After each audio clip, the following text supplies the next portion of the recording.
আসসালামু আলাইকুম। সবাইকে স্বাগত জানাচ্ছি আমাদের আজকের ভিডিওতে। সুস্থ থাকার জন্য আমাদের ব্যায়াম করা প্রয়োজন। এটা আমরা সবাই জানি। এত ধরনের ব্যায়ামের পদ্ধতি রয়েছে, এত ধরনের ম্যাটেরিয়ালস রয়েছে। আমাদের আশপাশে তাকালে আমরা অনেক জিম দেখতে পাই বা সাঁতার আছে, দৌড়ানো আছে, ইয়োগা আছে। আরো অনেক ধরনের ব্যায়ামের পদ্ধতি আছে। তো সেগুলোর মধ্যে আমরা কেন বলছি ইয়োগা চুজ করতে? আপনি যখন একটা ব্যায়ামের পদ্ধতি গ্রহণ করবেন, সেটা কেন করবেন বা কোন পদ্ধতিটা আপনার জন্য ফ্রুটফুল হবে, এইটা ডিপেন্ড করছে আপনার লক্ষ্যের উপরে। যে আপনি আসলে এটা কেন করবেন বা আপনার এই যে ব্যায়াম শুরু করার উদ্দেশ্যটা কি? এটা ২ টা উদ্দেশ্যে একজন মানুষ ব্যায়াম করতে পারেন। ১ নাম্বার উদ্দেশ্য হতে পারে যে আমার সুন্দর বডি শেপ প্রয়োজন। অর্থাৎ আমার মাসল হতে হবে, বড় মাসল প্রয়োজন, সিক্স প্যাক প্রয়োজন। এটা একটা উদ্দেশ্য হতে পারে যে এরকম উদ্দেশ্যে কেউ ব্যায়াম শুরু করতে পারেন। আরেকটা উদ্দেশ্য হতে পারে যে না, আমার মাসলের প্রয়োজন নেই বা সিক্স প্যাক এইট প্যাকের প্রয়োজন নাই। আমি শারীরিকভাবে যদি সুস্থ থাকতে পারি, আমার দৈনন্দিন যে কাজগুলো আছে সেগুলো যেন আমি সঠিকভাবে করতে পারি, যখন যেটা করা প্রয়োজন সেটা যেন করতে পারি এবং মানসিকভাবেও ভালো থাকতে পারি। আমার যে কাজগুলো আছে আমি যেন মনোযোগ দিয়ে করতে পারি, আমার যেন রোগ প্রতিরোধ ক্ষমতা বাড়ে, আমি যেন অসুস্থ কম হই। যদি এরকম কারো উদ্দেশ্য থাকে, এই ২ উদ্দেশ্যে আমরা সাধারণত ব্যায়াম করি বা এক্সারসাইজ করি। তো এই ২ টা উদ্দেশ্যকে সামনে রেখে আমরা চুজ করব যে আমাদের আ কোন ব্যায়ামটা ফলো করা উচিত। তো এক্ষেত্রে আমাদের অন্যান্য যে ব্যায়ামগুলো রয়েছে সেটার সাথে ইয়োগার কিছু পার্থক্য রয়েছে। যেরকম যে অন্যান্য যে ব্যায়ামগুলো রয়েছে সেগুলা এবং ইয়োগার একটা মেইন পার্থক্য হচ্ছে যে ইয়োগা এটা শরীর এবং মন ২ টাকে ফোকাস করে, ২ টাকে ভালো রাখার জন্য কাজ করে। অপরদিকে অন্যান্য যে ব্যায়ামগুলো রয়েছে সেগুলো শুধুমাত্র শারীরিক শক্তি বৃদ্ধি বা সেটার মাসল বিল্ড আপ করা, সেগুলো নিয়ে কাজ করে। ইয়োগা করলে মানসিক প্রশান্তিও পাওয়া যায়, কারণ মানসিক প্রশান্তির বিষয়টা নিয়েও কাজ করা হয় ইয়োগাতে। কিন্তু অন্যান্য ব্যায়ামের ক্ষেত্রে এটা নাও হতে পারে। ইয়োগা করার পরে আলাদাভাবে অতিরিক্ত কোনো খাবারের প্রয়োজন হয় না।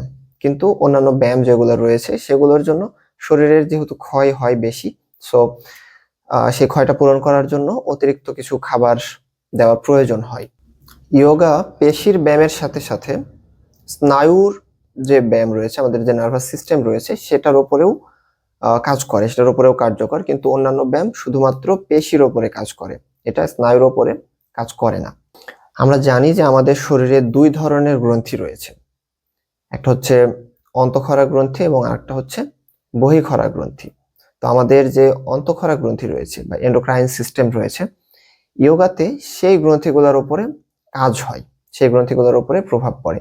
যেরকম আমাদের হাইপোথ্যালামাস রয়েছে, পিটুইটারি গ্ল্যান্ড রয়েছে, থাইরয়েড, প্যারাথাইরয়েড গ্ল্যান্ড রয়েছে। এরকম ধরনের আরো বেশ কিছু গ্ল্যান্ড রয়েছে। সেই গ্ল্যান্ডগুলোর উপরে কাজ করে সেগুলোকে সুস্থ রাখতে এবং সেই হরমোন প্রবাহটা স্বাভাবিক রাখতে হেল্প করে। কিন্তু অন্যান্য যে ব্যায়ামগুলো রয়েছে সেগুলোর প্রভাব সেরকমভাবে এই অর্গানগুলোর উপরে সেই প্রভাব নেই। ফলে আমাদের শরীরকে সুস্থ রাখে এবং দেহ মন ২ টারই যত্নায়নের মাধ্যমে আমাদের যৌবনকে দীর্ঘদিন ধরে রাখতে সহায়তা করে। কিন্তু অন্যান্য ব্যায়ামের ক্ষেত্রে এই উপকারটা পাওয়া যায় না। ওজন কমানোর ক্ষেত্রে অন্যান্য ব্যায়াম একটু দ্রুত কাজ করে। ইয়োগার ক্ষেত্রে ইয়োগা করে যদি আমরা দ্রুত উপকার পেতে চাই, একটু ডাইনামিক ওয়েতে ইয়োগা প্র্যাকটিস করতে হয়, তাহলে এখান থেকেও আমরা উপকার পেতে পারি। কিন্তু মূল পার্থক্যটা হয় অন্য জায়গাতে।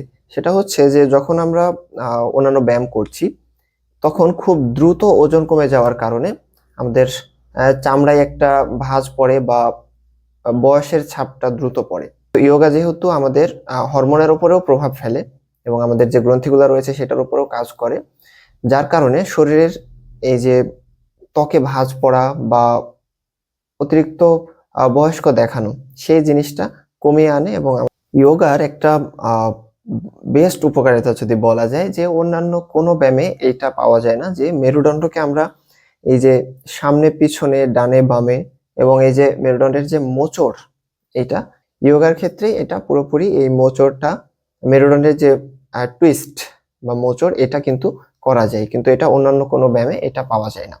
এবং আমরা জানি যে একজন মানুষ কতটুকু সুস্থ আছেন এবং কতটুকু ভালো আছেন, কর্মক্ষম আছেন, সেটা ডিপেন্ড করে অনেকটাই তার মেরুদণ্ড কতটা নমনীয় আছে এবং তিনি মেরুদণ্ডটাকে কত সুন্দরভাবে ব্যবহার করতে পারছেন। কারণ আমরা যখন কোনো জিনিস উঠাতে যাই বা চেয়ারে ওঠা বসা, নিচে বসা ওঠা, এই প্রত্যেকটা ক্ষেত্রে কিন্তু আমাদের এই মেরুদণ্ডের ফ্লেক্সিবিলিটিটা খুব প্রয়োজন।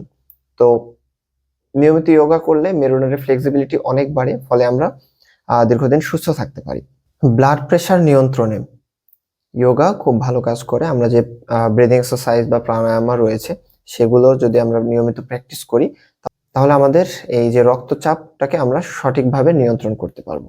এবং নিয়মিত যোগা করলে স্ট্রেস হরমোন কমে এবং ডিপ্রেশন এবং অ্যাংজাইটি নিয়ন্ত্রণে যোগা বেশি কার্যকর অন্যান্য যে কোনো ব্যায়ামের থেকে। এটা নেক্সট যে পার্থক্যটার কথা আমরা বলতে পারি, সেটা হচ্ছে যখন আমরা যোগা প্র্যাকটিস করি তখন আমাদের প্যারাসিম্প্যাথেটিক নার্ভাস সিস্টেম যেটা রয়েছে সেটা সক্রিয় হয়, ফলে আমাদের দেহ মন স্থির হয় এবং আমাদের হজম প্রক্রিয়াটা কিন্তু ডেভেলপ করে।